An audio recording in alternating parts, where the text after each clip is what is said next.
Welcome to the Inner Expansion Podcast. I'm your host, Lucinda Gordon-Lennox, and I am here to take you on a journey. I'm sure you have noticed that the world is changing fast. I want to help you experience yourself as your best, most empowered, messy and authentic self, living abundantly, joyfully, and free. Expect regular inspiration, tips, tools, stories, sharing hope, grit, healing and growth, so that I can help you to heal, grow, and move forwards on your pathway to freedom through your own inner expansion. In order that we experience our best life on the outside, it is our inner landscape that requires the attention. So if we can expand our inner world and our capacity for healing on the inside, then we are absolutely on our way. And this is the journey. This is your pathway to freedom. These conversations certainly help me. I hope that they help you too.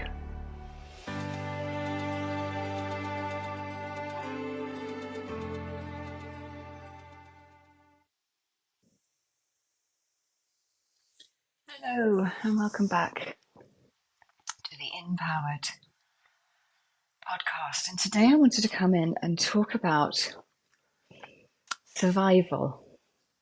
Now, not necessarily physical survival, although a part of us does feel like it's our physical survival, but this is actually survival responses and our survival as adults, and how so many of us are living our adult lives still from a place of survival. We act and react very often from a place of survival, and this can get us into some very sticky situations, but we do it all the time. So we're all going to have a go-to survival response. So it might be anger. That's a fight survival response. It might be that we run away and hide or drink or overeat or whatever it is, and that's a flight response. Or it might be that we completely shut down. That's my go-to, and that's a freeze response. There's a fourth one as well, which some people call flop, some people call fawn. And that's one I've gone to a lot in the past as well. And that is where we unconsciously start people pleasing. It's a type of shutdown, but we still act in a place of fawn. We just act in a way that unconsciously we're trying to manipulate the other person to do something that we want because we think it's going to keep us safe. All of our survival responses are because they think that they're keeping us safe. So, for example, if we have an interaction with someone and they suddenly let rip and they go into a rage, they are in a survival response. Now, to have a healthy argument is completely different.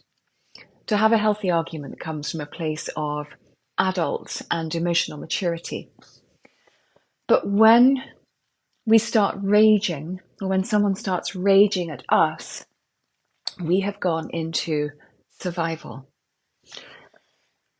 Similarly, if someone starts raging at us and we go into our preferred trauma response, whether it's freeze, whether it's fawn, we are in a survival response. So, what can we do about it? Now, I can talk a lot with my own experience here, having done so much inner work, so much trauma work, so much. And I think when I started this journey, I know I was pretty much in freeze and fawn or flop most of the time. So any adult interaction that I have, and I say adult in terms of I was over the age of 18 or 21. I don't mean emotionally adult, I mean physically adult. But for many years in my physical adulthood, I was definitely still reacting and responding in the trauma response of freeze and fawn. They are my two go-tos. So why does this happen and what can we do about it? When we're little, we have trillions of moments that we have to process around what's going on in the world around us and about who we are in the world around us and how we fit in. And a lot of what's going on when we're little is far from optimal because we are human beings. This is not about anyone being right or wrong. This isn't about anyone being good or bad. This is about the fact that we are human beings having a very human experience. And life is not perfect, nor is it supposed to be. Because if life was perfect, in inverted commas, we would not learn to grow and evolve. But what it means when we're little is that, we're incredibly sensitive when we're little. We have a very underdeveloped emotional capacity. Our emotional regulation is much harder. Our interpretation of our emotions is much more difficult. And our interpretation of the world around us, our prefrontal cortex, our reasoning side of our brain, is also very underdeveloped. That really only starts developing around the age of 3. There's a growth spurt around the age of 3. Around the age of 7, 8, 9, it begins to settle. But it doesn't completely finish maturing until our early 20s. So we have a whole host of time during those formative years where our emotional system is very underdeveloped. Of course, we're little. And our prefrontal cortex, our reasoning, rational brain, is also very underdeveloped. So we are massively at the mercy of the adults around us. Now, that could be our parents. They're probably going to impact us the most because they're like God, aren't they, when we're little? But that also includes our teachers, extended family members. And however they are behaving or perceiving us or perceiving the world or how they are getting on in the world is very much going to impact us as children and on how we see ourselves, how we interpret the world around us, and how we manage to process all those trillions of moments that are occurring in our world as children. So, for example, if we are very little and our parents are emotionally quite unavailable, and this is true for many, many, many of us. I mean, I'm 48 now, so my parents' generation, for example, were much less emotionally available than a lot of people are now because a lot of this stuff wasn't known for a start. And the world was a very different place. In terms of evolution, we have evolved a lot since 48, even 30, even 20 years ago. So if our parents are very shut down, we are going to develop ways to survive in amongst that shutdownness. Now, if you think, the other thing that's really important for us to remember is that we are, as human beings, we are wired for connection. We really, really are wired for connection. And when we're children, the people that we want to be connected with the most are our parents. It will also be our teachers and significant other adults. But we really, really, really want that deep sense of connection. We want them to see us. We want to feel heard and respected and deeply loved and cherished.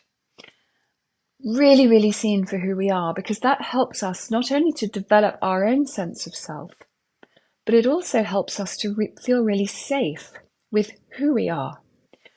So if we are not receiving this, which most of us did not, for the most part, we might have got some good glimmers of it for sure, then what we do as children, for the most part, is we develop survival responses that allow us to exist in a very imperfect world, surrounded by very, very imperfect people, because we're all humans in a complicated world.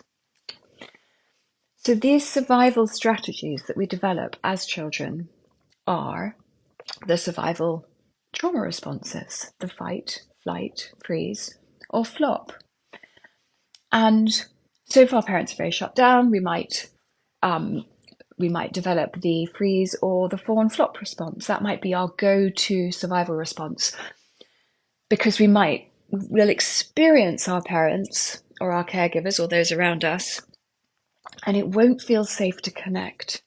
So we will need to find a way inside ourselves to create that sense of safety.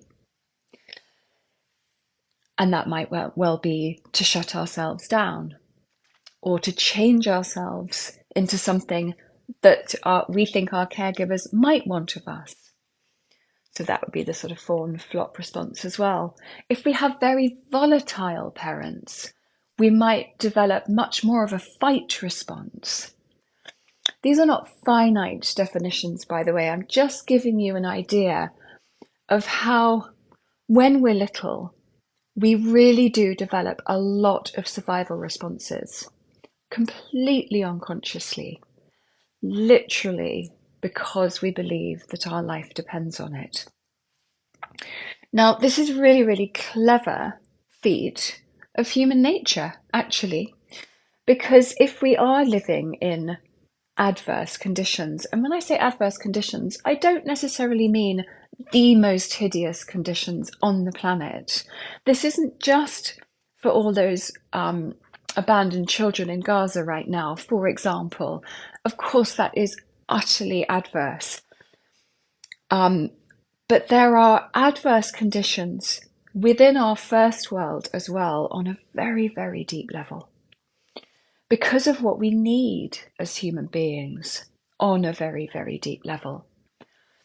So we have all grown up with these adverse conditions, and we've developed these survival responses inside us.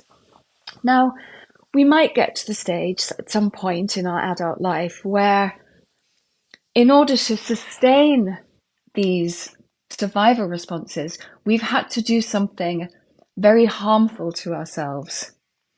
For example, excess drinking, drug taking, really bad eating disorders. We might have appalling anxiety as a result. There might be something very obvious that needs attention, or that really does stop working after a while. And in some respects, even though it's hideous to go through any of that, it could be argued that there is a little bit of fortune in that, in that sort of thing happening to us, because that forces us into action to have a look at what might be going on under the surface. And then we really do have an opportunity to start the healing process, and we can really see what's going on. But it's not just people who have obvious external displays of stuff going on under the surface at all. This is something that happens for everyone on some level. So if we don't look at what's going on under the surface, and we don't look at those childhood experiences, and we don't have an opportunity to really start examining what is going on for me, why am I reacting and responding like this? Why do I reach for food? Why do I reach for alcohol, drugs? Why do I overwork? Whatever it is, if we don't look at that stuff, we're going to continue operating from that survival response in our adult lives, in our physically adult lives. So you might have noticed you might be having an argument with a friend, and it might get really, really heated. And you might notice to yourself, actually, I want to rage, or you might notice yourself shut down, or you might notice yourself really stepping outside of your usual boundaries in order to try and make things better with your friend. You might find yourself raging back. All of these are survival responses. We are coming from a place of survival. That child part in us that needed to survive when it was little is being triggered in that moment. And that is what's coming out of our system at the time. So, what can we do about it? So, the first thing that I always recommend to people is doing some deep trauma work. If you feel that you're in a survival response, and you can tell by your interactions with other people, whether it's your families, your friends, your lovers, your children, it doesn't matter who it is. You can notice when you are in relationship with any other being. Generally, it happens to people who we are closer with, or who have more of an impact on our lives. So that might be work related, family related. We really notice how we are feeling in difficult interactions. That is a massive clue as to whether there's something going on underneath or not. So the first thing I always say is go and do some deep trauma work, because it is so incredibly helpful. What it does is it helps us identify, first of all, we identify that we are in a survival response.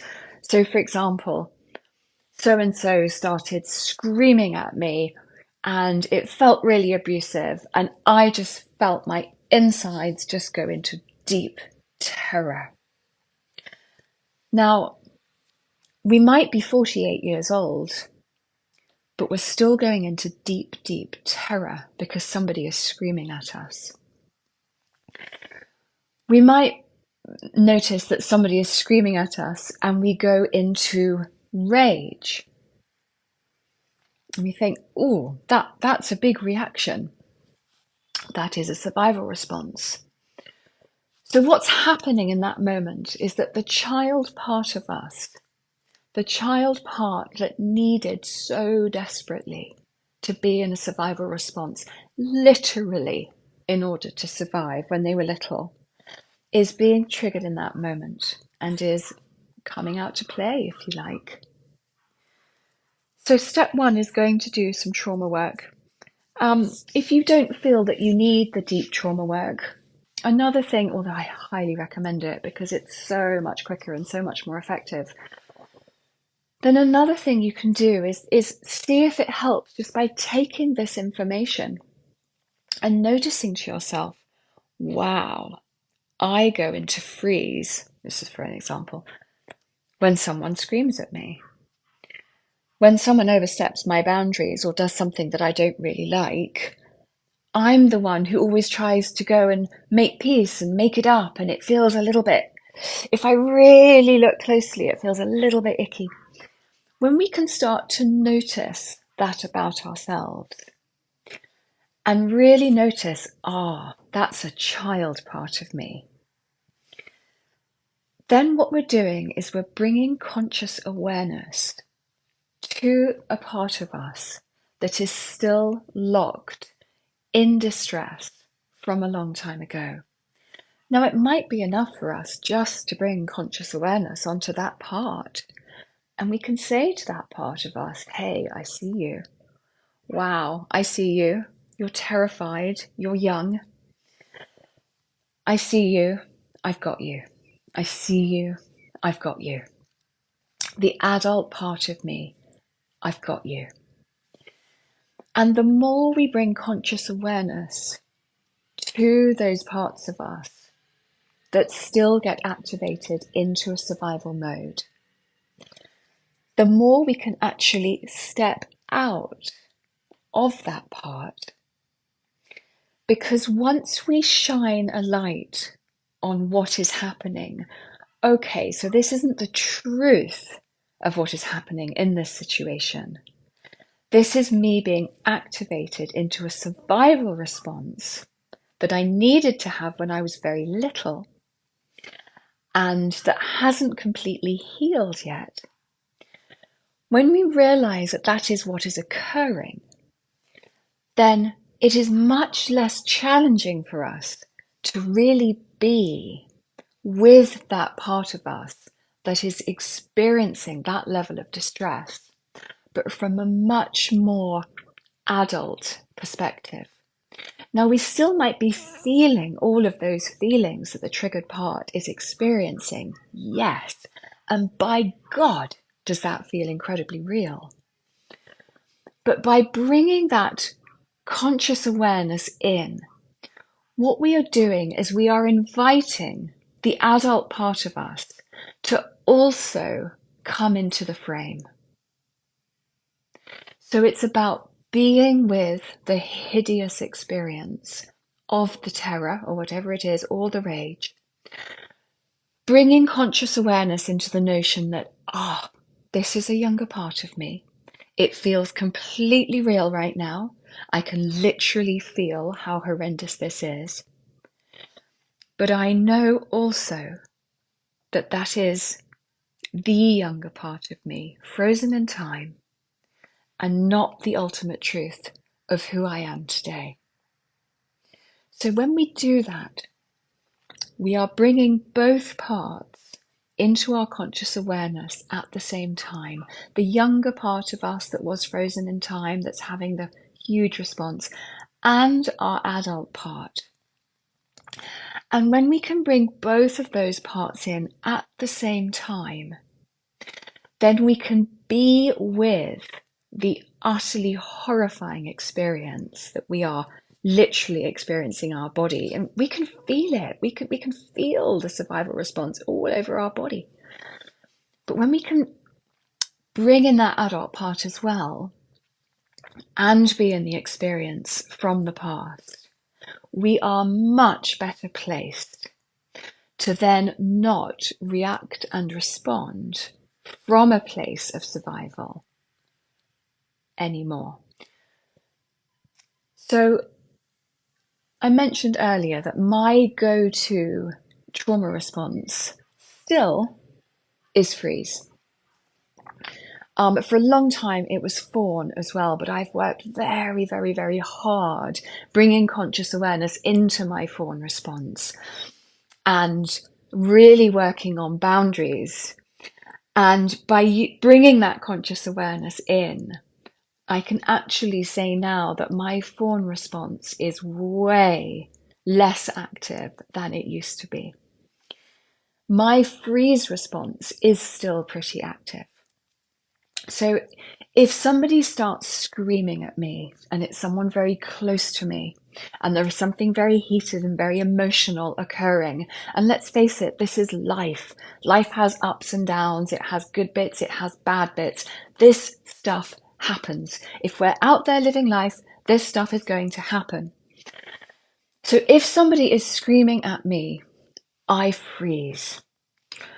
Sometimes I feel a bit of cold in my chest, sometimes in my belly, and then I go into terror. And it's the terror that freezes me. So what I do now, which is so different to what I used to do in the past, so pre-trauma work, I was probably not capable of this. But post a lot of trauma work, what I do now is as soon as I experience that utter terror, and this happened to me 3 or 4 days ago. So this is ongoing work. It just gets less difficult as we go. And more lovely things happen as a result as we go through too. So it's not all putting out fires. The growth is beautiful. Please don't get me wrong. But the reality of life is that, we are constantly growing and we are constantly going to be met with challenging situations, especially if we want to grow. So what I do now, when I go into that freeze, when I feel that terror, the first thing I say to myself is, okay, I'm in the terror. I'm in the terror. I can feel it. It's in my throat. I can still feel it a little bit in my throat now because I haven't completely cleared it from the most recent time it happened to me. So, right, I can feel it. I can feel it in my chest. My goodness, I am in terror. And then I can ask myself, what's the meaning I am making of this? The meaning I'm making of this is, I am unsafe. I am desperately unsafe.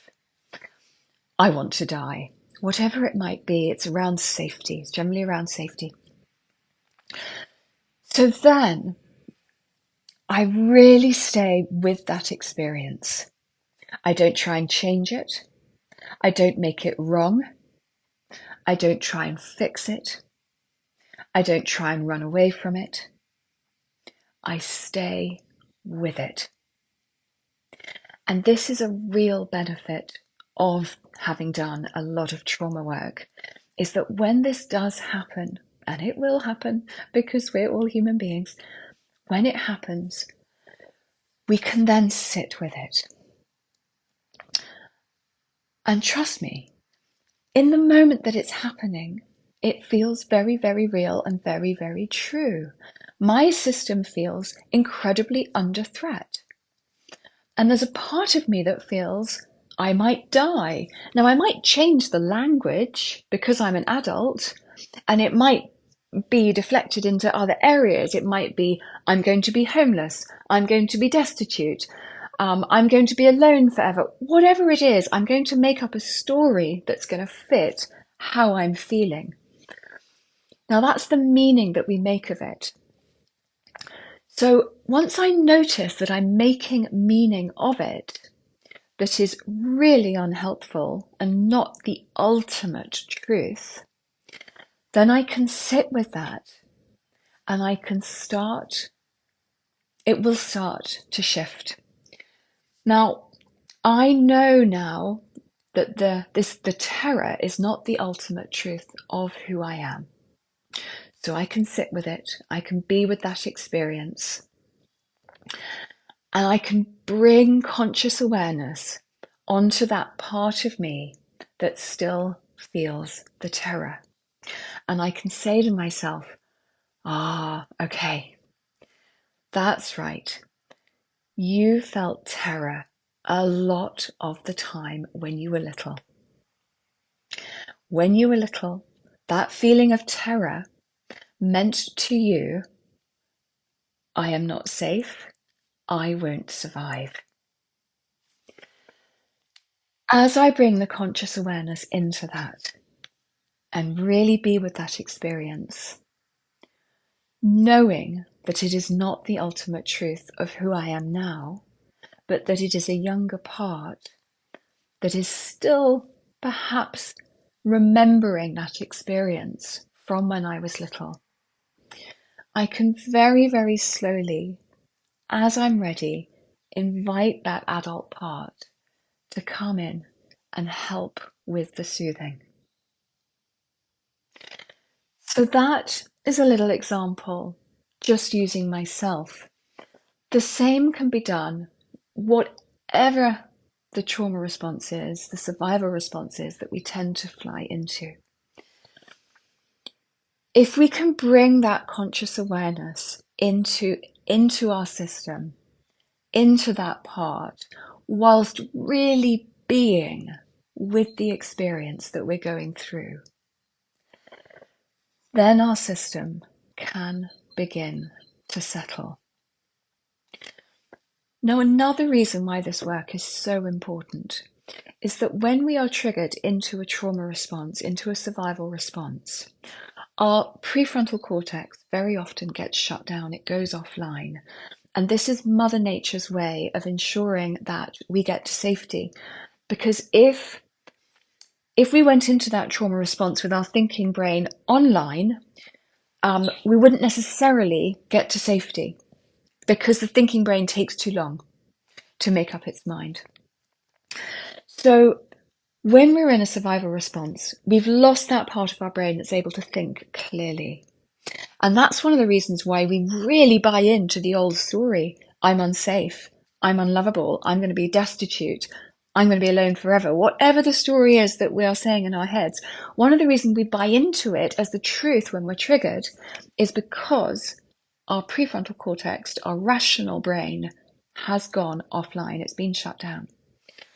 So another really important reason for us to be with our experience, with conscious awareness, and invite that adult part in to help with the soothing process, is that eventually our system will come down, which will then allow our adult, rational thinking brain to come back online again. And then we are able to see the truth of the situation that we are in. The other reason, of course, that it's really important to do this work is that we can then notice when other people are in a survival response as well. And that can prevent us from reacting and jumping into the ring with somebody else when they are attacking us from their place of survival. Because if we can spot that they are also coming from a place of survival, then we know that there's no point jumping in the ring, because we're basically going to be 2, 3, 4, 5, 8, 10, 14-year-olds having a discussion or a debate or an argument or a rage, whatever it is, about the current situation, which, as we can logically tell, is not going to provide an adult resolution. We cannot possibly find an adult resolution when we have two younger parts involved in an argument. So we do the work to shine a light, to bring conscious awareness onto the part of us that is suffering. And my God, do we bring in the love and compassion for that younger part of us, because it was doing the only thing it knew how to do. But what we can also do is recognize that the other person is also in a survival response. Therefore, we can also find some love and compassion for that person as well. Now, remember, even though we might be able to see the other person with love and compassion, we still need boundaries as a grown-up. And we can still have boundaries as to what behavior we will tolerate and what behavior we will not tolerate. So just because we can see that somebody else is in a survival response, that does not mean we need to tolerate their angst coming at us, for example. In the same way that somebody else doesn't deserve our survival reaction, our vitriol going at them either.